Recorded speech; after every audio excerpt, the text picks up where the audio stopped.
Out of the 19.9 million sterling pounds that has been paid off in a settlement to 5,228 claimants, 13.9 million sterling pounds or 1.8 billion shillings will be paid out to them. This translates to 348,000 shillings for each. This was welcome news for some of those who were represented here, but not Elijah Kinyua Ngang'a, who says he is the official national chairman of the Mau Mau Association, not Yitua Kahegeri, who he terms as a Mau Mau collaborator and not a veteran. Kama ni mwanaume aingie uwanja wakati wa election hapo nini Lurengu. Kama ni mwanaume na kama alikuwa na mwenye kupigana aingie hapo uwanjani na seme alikuwa battalion ya nani. Elijah Kinyua, famously known as General Bahati, claims to represent more than 1.5 million war veterans, including their families, and does not feel they were consulted when the settlement was arrived at. Hata juzi nilisema ni prohibited. Irudishwe mpaka serikali ya Kenya na Muingereza wasikilizane wapate kulipa kitu ambacho ni cha maana.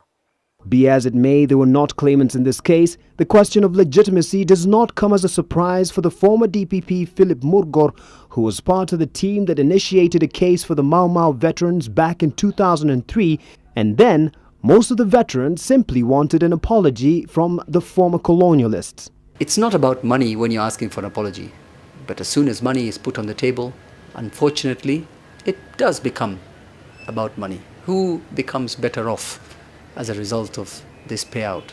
Of the 2.6 billion shillings settlement, 30% of it, or 787 million shillings, will go to Lay Day & Company's firm, which partner Dan Leader feels is justified.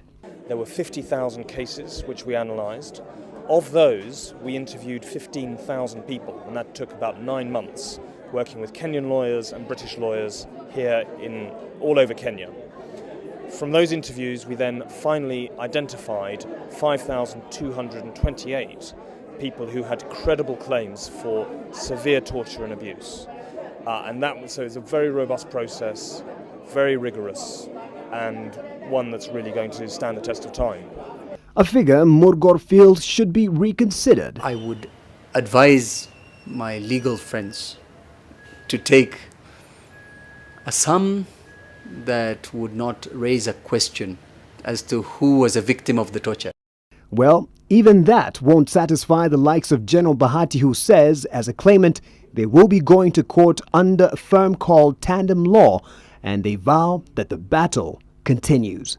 I have no doubt in my mind that those groupings will come together, instruct lawyers, and make claims now that the door has been opened. So that will come as sure as night follows day.